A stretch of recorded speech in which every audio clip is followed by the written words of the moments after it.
Hey everybody, so welcome back to my channel. I've been pretty quiet lately just because I caught a cold and then so did this little one. She's in the baby carrier right now, just resting. So she's now 2 months old, which is absolutely crazy, and like everyone said, time really does fly when you're having fun. We've been extremely lucky that she is such a chilled out little baby because we still haven't really had any sleep deprivation at all. In fact, I'm not sure, I can't really remember, but I think in the last month we actually haven't had any bad nights, which is amazing. How does that even happen? I do not know. But everyone is always asking us, oh, what's it like to be sleep deprived? And it's like, well, that hasn't actually happened to us, so we're really lucky in that aspect. She has done a lot this month. Last month she had a strong neck, but this month she has an even stronger neck, to the point where she is holding it up constantly all the time and does not need any support at all. She's a very independent little baby. She's absolutely awesome. She has also been flipping from her tummy to her back and even her back to her tummy, which is insane, and I never imagined a 2-month-old to be able to do those things. Another really crazy thing that has happened with her this month is she has started teething. So she's been teething for about 3 weeks now, I think, 2-3 weeks. And that has been a little bit more of a challenge for us, just because it was another thing that we had to, if she's crying, oh, it could be teething. We have been using the Weleda teething powder. I don't think it'll focus too well. There we go.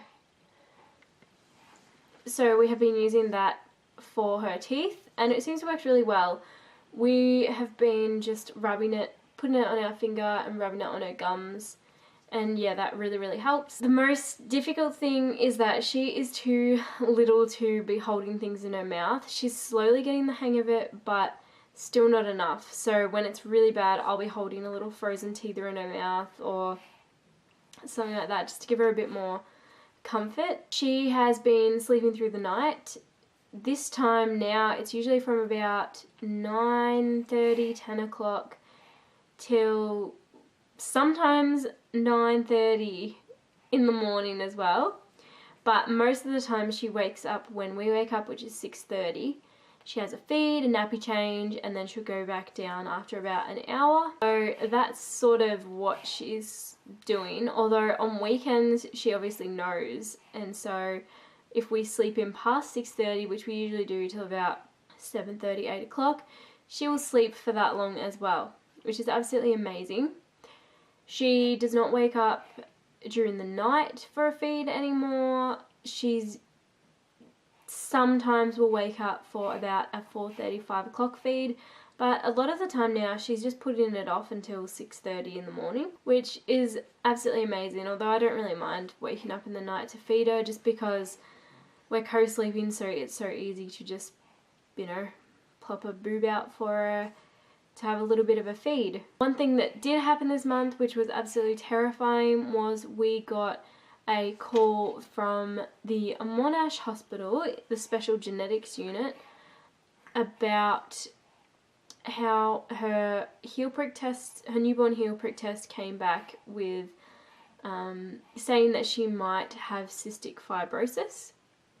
Now, that was the most terrifying experience of our lives, and I would not wish that upon anyone. It was so scary. We got the phone call the day before, and then basically on the phone they're like, you need to be down here tomorrow morning. We need to run some tests to make sure she hasn't got cystic fibrosis, and that was like it. They didn't really explain much at all. It was really terrifying. And then when we got there, the way they were talking about it, it was like she definitely had it, and we were going to be having a child that had cystic fibrosis. So that was absolutely terrifying. So she had to get a little test where they put some chemical on her skin. I asked them what it was, but they actually didn't tell me. Yeah, they didn't really really give me informed consent there. But anyway, that's another story for another day. And then, so they put sort of the stuff on her arm, and then they put an electrode thing here and here, and put that on her for 10 minutes, and it causes her to sweat.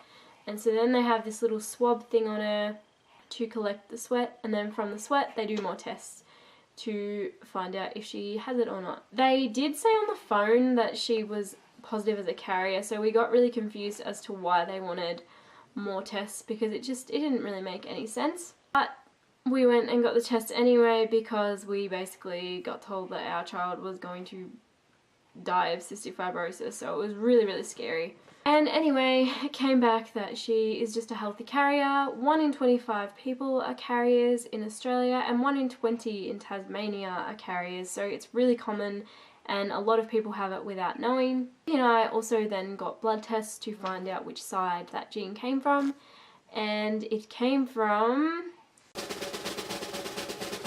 not me for once, which was absolutely amazing. Everyone placed bets that it would be me, and it wasn't, so that is really, really good. And it is Ricky, so ha. He's just a carrier too, and everything is totally fine. Edith is doing absolutely amazing. This little one is also smiling constantly. Like, she's always smiling, she's always talking, and yeah, she's just a really, really happy baby, so we're so lucky to have this little one in our lives. I'll come in and show you her little face while she's asleep. There she is, as our little sleeping beauty. Oh, this is her little amber teething necklace as well, which we've been using for teething, which I totally forgot to tell you about. I guess another thing I should say that we've been doing is we have been having little showers with Edith now. That is partly because we are on tank water here, and it's been really quite a dry summer, so the tank is running low. So now all three of us, Ricky, myself and Edith, get in the shower, and one of us is holding her while the other one washes, and then we sort of swap over. And she absolutely loves the shower. We were having baths with her as a little family, but it's just using too much water. So now we have a quick shower, all three of us, and she loves it so much more than we thought. We thought that she would absolutely hate it, but nah. It's, I think, one of her favourite things, to be honest with you, other than going outside, which you can tell that she loves just looking at the trees and different plants and things like that. And we'll let her hold leaves and look at herbs and all this sort of thing, because that's really important to us. And I personally feel like it's important for her to feel different textures and smell different smells at such a young age. Another thing that she loves is having her nappy off, and just in general being naked. She hates getting dressed. That's the only time really that she cries and cries and cries, is when we're getting her dressed, which, you know, it's like 5 minutes tops, but she gets really, really upset when she has to get dressed. We've started trying to make it more fun, but we'll see how we go with that one. Another thing that she loves now is she loves it when we blow air gently on her face, or when we do one of these. It's one of her favourite things. Oh look, probably going to wake up at that too.